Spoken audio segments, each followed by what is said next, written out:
बेटा घरी कोणी मोठं आहे का? नमस्कार आजी, जनगणना करायला आलो. एक 5 मिनिटं लागतील. हो हो, पाणी चालेल. नाही, साधंच आणा. मॅडम पाणी. पहिलं घर आहे ज्यांनी पाणी विचारलं. आजोबा 64 आहे ना तुमचं? अरे हा माझा फोन आहे. मॅडम फोन द्या. हो, आता सगळं फोनवरती. आधी कसं पेन आणि पेपर होत. भाभीजी रोटी का मशीन नहीं बेचने आए हैं, हम लोग शिक्षक है. जनगणना घरगणना करने आए हैं. वह आपका बेटा है क्या? वह बता रहा है, देखो. पति का नाम बोलिए. बिट्टू के पापा नहीं लिख सकते भाभी यहाँ पे. सरकार को कैसे पता चलेगा? उनका कुछ कागदोपत्री नाम होगा ना, आधार कार्ड पैन कार्ड कुछ है. नाम क्या है पापा का? संतोष कुमार. संतोष कुमार. एक काम करिए, आप आधार कार्ड लेके आइए. आता हा संतोष सांगतोय. संतोष आहे की संतोष आहे ते चेक करू. तुमचं वय 30. कसं काय शक्य आहे ताई? मुलाचं 14, तुमचं 30. तुमच्याकडे आधार कार्ड आहे?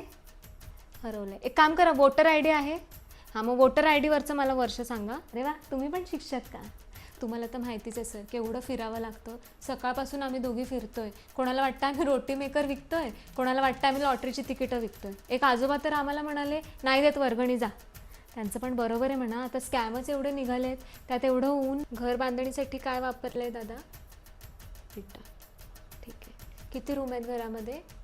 4 रूम आहेत. शौचालय आहे की सार्वजनिक शौचालय वापरता? हो मॅडम, इथे पण होती अशी बरीच घरं.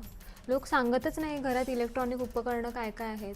समोर आम्हाला दिसतोय टी व्ही, तरी सांगत नाही की टी व्ही आहे.